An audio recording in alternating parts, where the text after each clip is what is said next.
So I wanted to make a video talking about some of the details that we used at this stage of the build. I find this part to be kind of interesting, kind of important, and it's also something that is often overlooked, especially here in Australia. So I figured it could be like an interesting video to sort of go over a few things that we tend to do when wrapping our building. When we were demoing this house, there was a lot of damage from water. So any water that penetrated like beyond the architraves or got into the cladding, it just sat straight on that timber frame and it rotted it out. So wall wrap used to be known as sarking. It's basically a layer that wraps your timber frame and protects it from water damage. Now back in the day, and some builders still, you will see the foil backed wall wrap. That shit is terrible.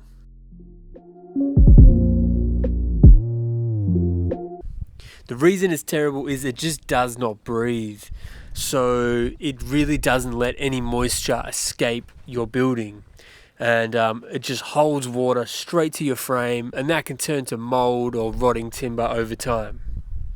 Now on a lot of high-end builds and passive house style builds, this step is taken incredibly carefully. Nothing is overlooked when it comes to this. However, I've been on builds, or even just driving around the neighborhood, I will see builds and this step is done pretty badly. You often see the wall wrap, none of it's taped up, there's rips in it.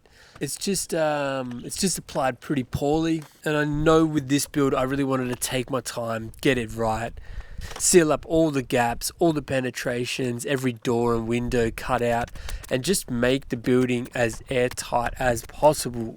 Now this build is definitely on a budget, a tight budget at that. So while there are your higher end wall wraps, I couldn't justify the spend for this build, maybe in the next one. But yeah, here are your really high end wraps that you see on passive house style builds. We have used something much more affordable. The one thing you want to keep an eye out for is that it's a class 4 vapor permeable membrane. So let's just draw up a really basic detail here. So you've got your stud wall here. There's your top plate. Here is your bottom plate. Excuse the piss poor drawing, but you get the idea. Now this blue layer here, this is your wall wrap. This could be, you know, like a window, for example. And the idea is to have your wall wrap wrapped into your frame.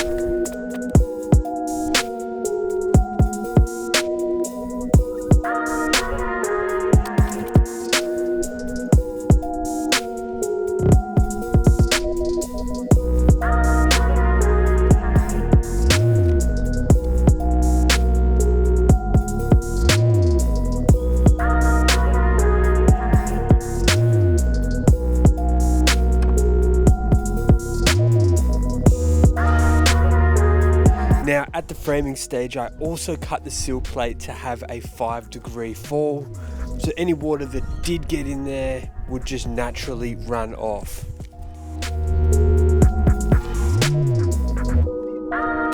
Then after you got your wall wrap on, we wanted to do cavity battens. So cavity battens are essentially just a cavity in between your wrap and your cladding. And that means your cladding is not sitting tight on your frame. They're attached to the battens, which are attached to your frame. So these are your battens. You can use whatever type of timber you want. Well, no, you can't use whatever type of timber you want. You can use all different sizes of timber. We used 90 by 20 treated pine decking that we ripped in half.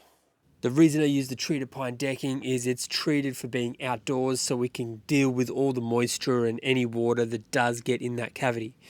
And then on top of that, you've got your cladding, which is attached to your battens. So, you know, here is your weatherboards.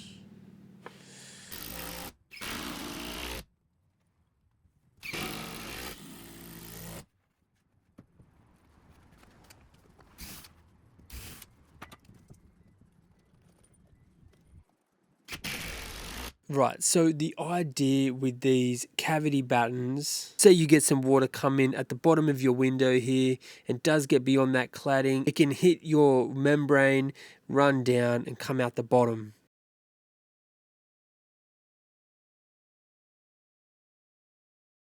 And this membrane is still keeping your timber nice and dry. Now, the other reason architects and building designers are suggesting we use these types of things is for vapor that's generated inside the house.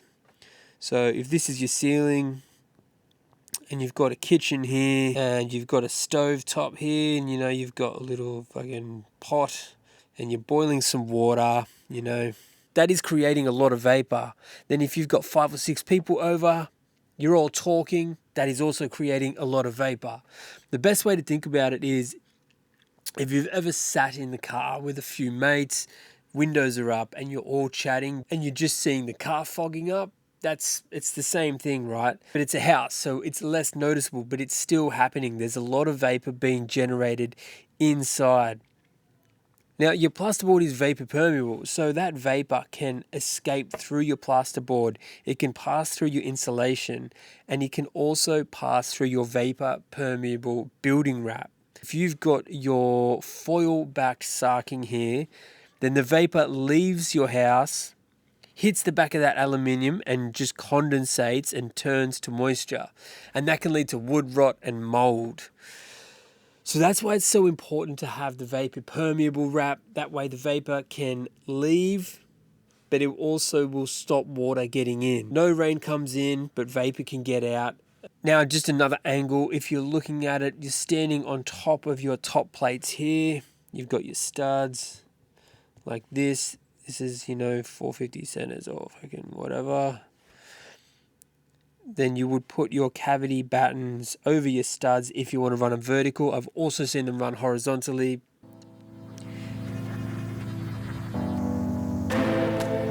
You end up with this 20 mil or however thick your battens are, cavity that separates your wrap to your cladding.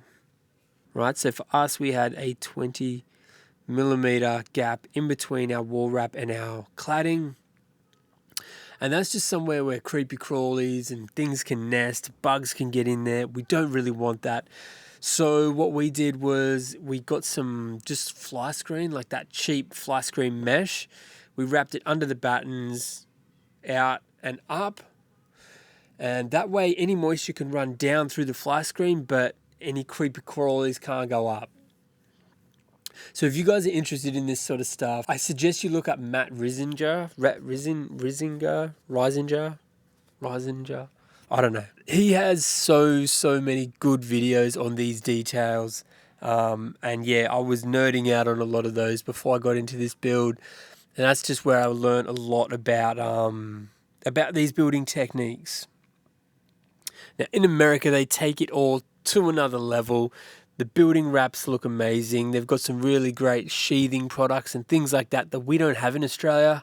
So I just did my best to sort of emulate it with the products we had here at a price point that I could afford.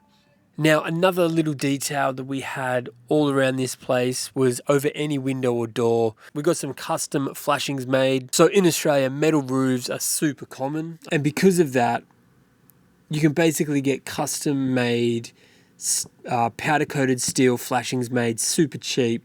All you basically want to do is, if this is your window, we would get a custom flashing that maybe goes 20 mil down, back the depth of the window, up the walls like that.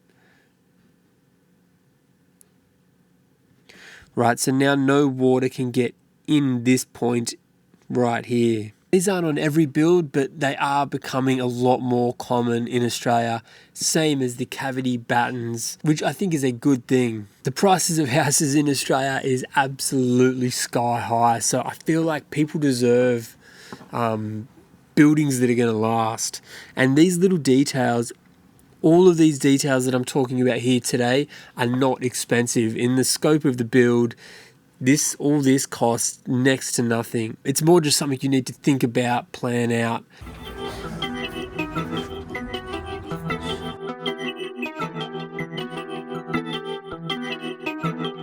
Alright guys, next episode we are building the roof. I just wanted to get this quick little video out to you guys before we tackle that. As always, thank you so much for watching. We'll see you in the next one.